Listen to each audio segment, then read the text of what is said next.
बड़ी खबर का रुख करते हैं। साकेत कोर्ट में अल-फलाह के अध्यक्ष की पेशी हुई है। जवाद सिद्दीकी को कोर्ट में पेश किया गया है।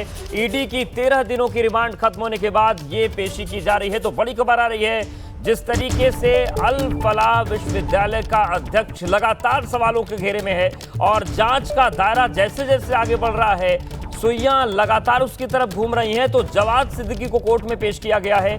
ईडी ने 13 दिनों की रिमांड खत्म होने के बाद इसे पेश किया है। 13 दिनों को ईडी की रिमांड पर जवाद को भेजा गया था और एक बार फिर से 13 दिनों की जब रिमांड खत्म हुई है तो ईडी की तरफ से इसे कोर्ट में पेश किया गया है। अब देखने वाली बात होगी कि आगे ईडी रिमांड को आगे बढ़ाने की मांग करती है या नहीं करती, किस तरीके से सुनवाई के बाद फैसला होता है। लेकिन बड़ी खबर यह है कि साकेत कोर्ट में अल-फलाह के अध्यक्ष की पेशी हुई है। जवाद सिद्दीकी को कोर्ट में पेश किया गया है और हमारे सहयोगी सुशील जुड़ गए। सुशील, इस पेशी को लेकर क्या जानकारी मिल रही है?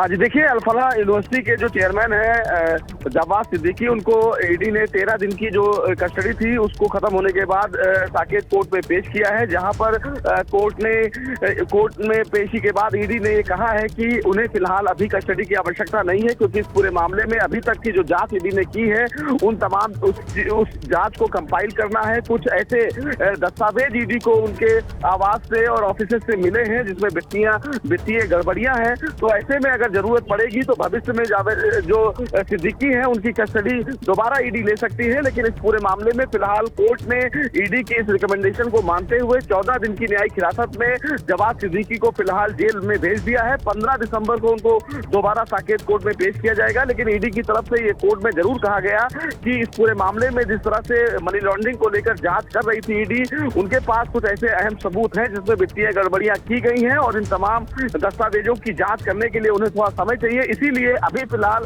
जो जवाद सिद्दीकी है उनकी और कस्टडी की मांग ईडी की तरफ से कोर्ट में नहीं की गई है। जी, बहुत शुक्रिया आपका सुशील, जानकारी और अपडेट्स को देने के लिए। तो जवाद सिद्दीकी को कोर्ट में पेश किया गया है। 13 दिनों की रिमांड पूरी हुई, उसके बाद ये पेशी हुई है। साकेत कोर्ट में अल-फलाह के चेयरमैन जवाद सिद्दीकी को पेश किया गया ईडी की तरफ से और जो जांच का सिलसिला 13 दिन से चल रहा था वो खत्म हुआ है और इसके बाद जो रिमांड की अवधि थी वो पूरा होने के बाद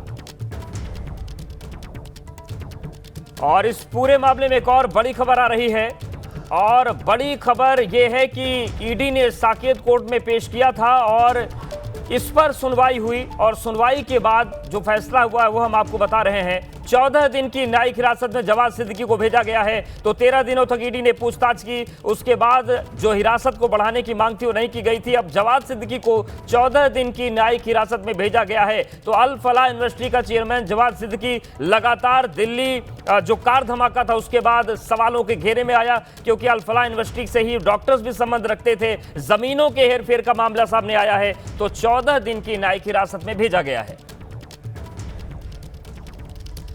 दिल्ली ब्लास्ट से जुड़ी एक और बड़ी खबर आ रही है लखनऊ से। यूपी की राजधानी लखनऊ में भी एनआईए की टीम ने छापेमारी की और बड़ी कार्रवाई की है। एनआईए की टीम ने आतंकी डॉक्टर शाहीन के घर पर पहुंची और तमाम दस्तावेज खंगाले गए। इस दौरान एनआईए की टीम अब आतंकी शाहीन के पिता और उसके भाई से पूछताछ कर रही है। फरीदाबाद, गुरुग्राम के बाद अब लखनऊ में भी ये कार्रवाई चल रही है, जहां पर एनआईए की 2 टीमों ने छापा मारा है।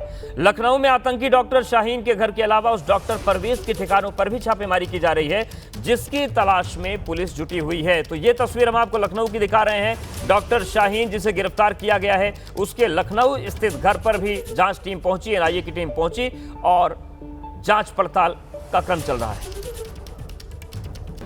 फरीदाबाद से गिरफ्तार डॉक्टर शाहीन के घर पर आज सुबह ही एनआईए की टीम पहुंची हुई है और यहां पर उसके घर की तलाशी ली जा रही है। सामने की तस्वीरें जो हैं ये लालबाग का खानदारी बाज़ार स्थित ये आवास है, 121 नंबर आवास, और इसी आवास में शाहीन का जो परिवार है वो रहता था। हालांकि जब शाहीन की गिरफ्तारी हुई थी उसके बाद भी इस आवास पर अलग अलग समय पर जो फोर्सेस हैं, सिक्योरिटी एजेंसीज़ हैं, वो आई थी और उन्होंने जांच पड़ताल जो है वो करी थी। और अब इसके बाद आज एनआईए की टीम सुबह में पहुंची हुई है और एनआईए की टीम पहुंच करके यहाँ पर जांच पड़ताल कर रही है। तमाम अलग अलग लोगों की गिरफ्तारियां इस पूरे केस में हुई है। अल-फलाह यूनिवर्सिटी से शाहीन और उसके साथी की गिरफ्तारी हुई थी। इसके साथ शाहीन का जो भाई है परवेज़, उसकी भी गिरफ्तारी हुई है। अब शाहीन और परवेज़ से जुड़े जो तमाम दस्तावेज़ हैं वो NIA की जो एजेंसी है वो यहाँ पर खंगालने की कोशिश कर रही है। अंदर की तरफ की बात करें अगर, तो शाहीन के जो पिता हैं, शाहीन के जो भाई हैं और उनके भाई का जो परिवार है वो अंदर में मौजूद है। तमाम उन लोगों से पूछताछ, शाहीन जब यहाँ पर यहाँ पर जब शाहीन रहती थी, इसके बाद यहाँ से जब कानपुर गई, उसके बाद अलग अलग जगहों पर उसके जाने की क्या स्थितियाँ रही, तमाम जो कागजात हैं उन तमाम चीज़ों के बारे में जो जांच पड़ताल है वो की जा रही है और कुछ इलेक्ट्रॉनिक एविडेंसेस भी खोजने की कोशिश करेगी और परिवार से किस तरीके से उसका मेल मुलाकात था या क्या चीज़ें रहती थी, उन तमाम पहलुओं पर भी जांच पड़ताल NIA की एजेंसीज जो हैं वो आज यहाँ पर कर रही हैं। कैमरामैन प्रेम सिंह के साथ विवेक रवि, न्यूज़ लखनऊ।